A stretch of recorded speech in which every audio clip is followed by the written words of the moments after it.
ओम शांति। कैसी थी मम्मा, यह हम जानेंगे आदरणीय दादी शांतामणि जी के अनुभव से, जो कि लौकिक में मम्मा की मासी की बेटी हैं।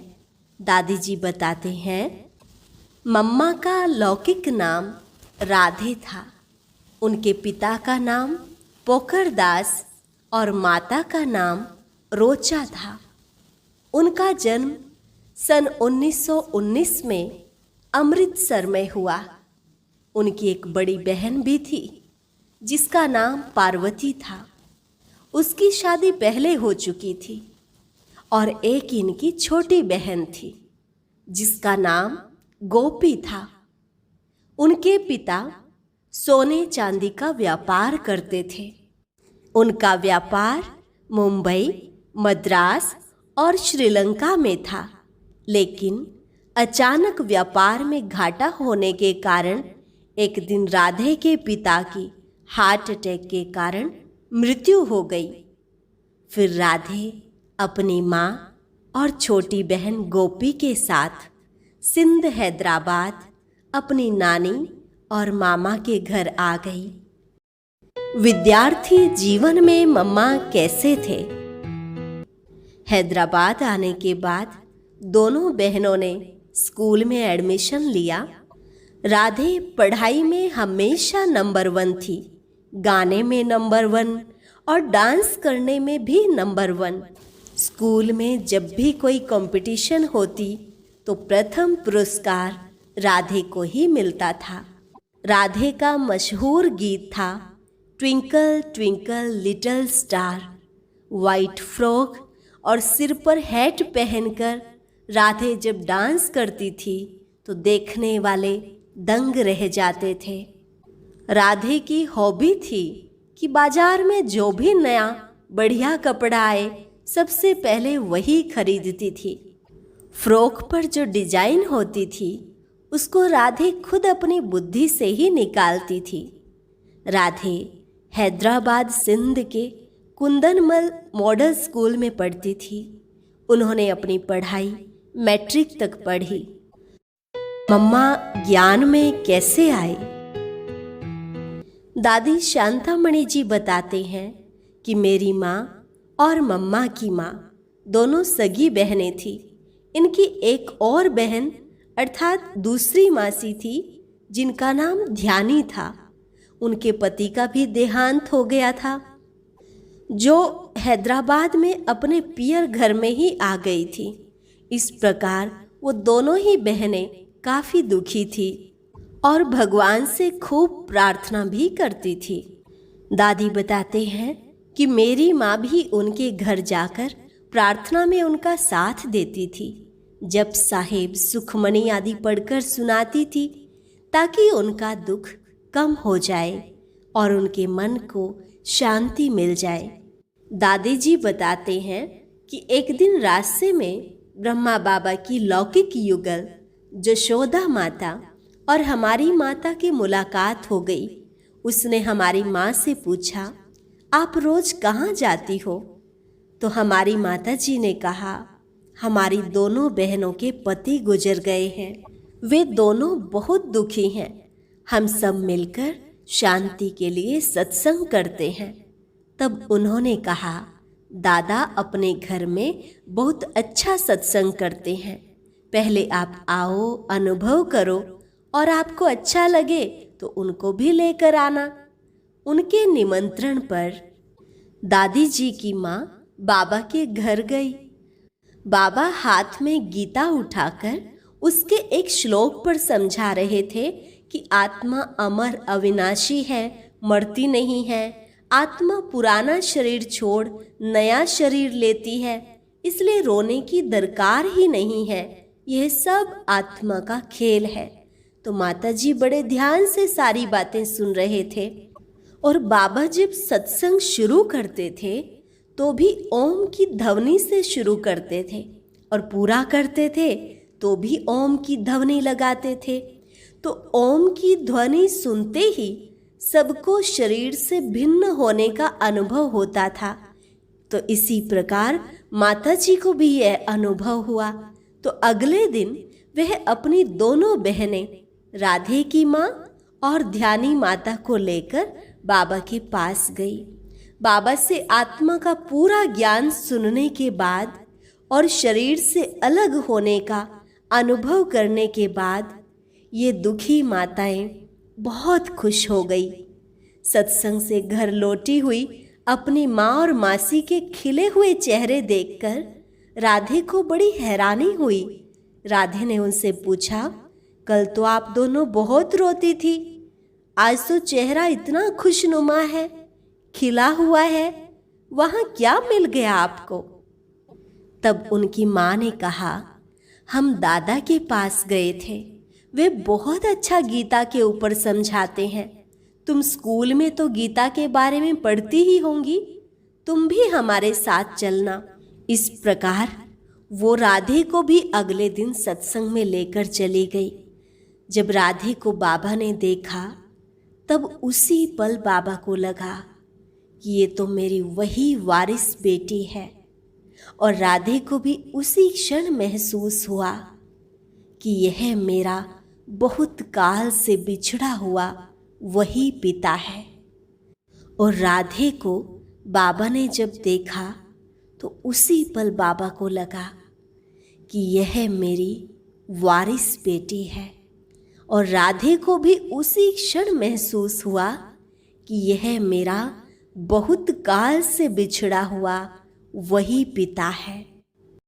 कैसे मम्मा ने अपने जीवन का फैसला एक पल में कर लिया। राधे की आयु जब 17 वर्ष की थी तो घर में उनकी शादी की बात चल रही थी। एक दिन बाबा ने राधे से अचानक पूछ लिया, राधे, तुमको पीताम्बरधारी से शादी करनी है या सूट बूट वाले से? इस ज्ञान से स्वयं का कल्याण और विश्व का कल्याण करना है या शादी करके घर संभालना है? सोच विचार करके मुझे बताना। बाबा ने राधे को 24 घंटे का समय दिया था जवाब देने के लिए, लेकिन राधे ने तो एक पल में ही भविष्य का फैसला कर लिया था और उसी पल बाबा को उत्तर दिया, बाबा, मैं गिरधर गोपाल की वही राधे हूँ। मैं इस ज्ञान मार्ग में चलकर विश्व का कल्याण करूँगी। और उसी दिन से लेकर बाबा राधे के ऊपर ज्ञान की वर्षा बरसाने लगे और ज्ञान का कलश भी रख दिया। राधे सत्संग में ओम की ध्वनि बहुत अच्छी करती थी। आने वाले सब ओम की ध्वनि से बहुत आकर्षित होते थे। इसके कारण सब उनको ओम राधे कहने लगे। बाबा भी ओम राधे कहने लगे। इस तरह राधे का नाम ओम राधे हो गया। ओम राधे बहुत सुंदर गाती थी। जब उसने ओम मंडली में आकर क्या देखा और क्या पाया, यह गीत लिख कर गाया तो बाबा बहुत प्रभावित हुए। बाबा रोज उनको एक गीत लिख कर देते थे और ओम राधे उसे क्लास में गाकर सुनाती थी। जब ओम राधे गीत सुनाती थी तो सुनने वाले बहुत खुश होते थे और उनके दिल पर वो अमिट छाप लग जाती थी। धीरे धीरे सत्संग भी बढ़ता चला गया। उसमें माताएं भी आती थी तो कन्याएं भी आती थी। धीरे धीरे वहाँ आने वाले सभी भाई बहनों को साक्षात्कार होने लगे और ब्रह्मा बाबा में श्री कृष्ण, मम्मा में श्री राधा दिखाई देने लगी, श्री लक्ष्मी दिखाई देने लगी। और जब पवित्रता की बात निकली तो ओम मंडली को विरोध का भी सामना करना पड़ा, लेकिन ओम राधे सत्संग संभालने का अपना कार्य निश्चिंत और अचल होकर करती रही। ये है सन 1936 की बात। कोई पूछता था तो बाबा कहते थे कि मैं तो कुछ नहीं करता, यह सत्संग तो उन कन्याओं माताओं का है। सत्संग वो कराता है, ऊपर वाला आता है, बोलकर चला जाता है। ऊपर वाला जैसे कहेगा मैं भी वैसे करने वाला हूँ। मुझे तो कुछ भी नहीं पता, ऐसे कहकर सबको ओम राधे की तरफ भेज देते थे। हमेशा बाबा ओम राधे को आगे रखते थे। मम्मा 17-18 साल की कन्या थी, लेकिन सब उनको मम्मा माँ कहते थे। बाबा भी कभी मम्मा कहते थे, कभी बेटी कहते थे, कभी मम्मा बेटी दोनों कहते थे। इस प्रकार ओम राधे मम्मा बन गई। दिन प्रतिदिन सत्संग में आने वाले भाई बहनों की संख्या भी बढ़ती चली गई और ब्रह्मा बाबा ने मम्मा और उनके साथ 8 अन्य ज्ञाननिष्ठ माताओं और कन्याओं की एक कार्यकारिणी समिति बनाकर अपनी समस्त धन और संपत्ति माताओं की समिति को अर्पित कर दी। मम्मा का व्यक्तिगत पुरुषार्थ कैसा था? मम्मा के व्यक्तिगत पुरुषार्थ के बारे में एक बात अति महत्वपूर्ण है। वो ये कि मम्मा को एकांतवास बहुत प्रिय लगता था। वह रोज 2 बजे उठकर बहुत प्यार से बाबा को एकांत में याद करती थी। मम्मा की याद इतनी प्यार भरी रहती थी कि उनकी आंखों से प्रेम के मोती निकलते थे। मम्मा चांदनी रातों में बैठ बैठकर रात भर तपस्या किया करती थी। मम्मा की पालना, मम्मा का पुरुषार्थ इतना सर्वोच्च रहा कि खुद मम्मा की माँ उनको मम्मा कहकर बुलाने लगी।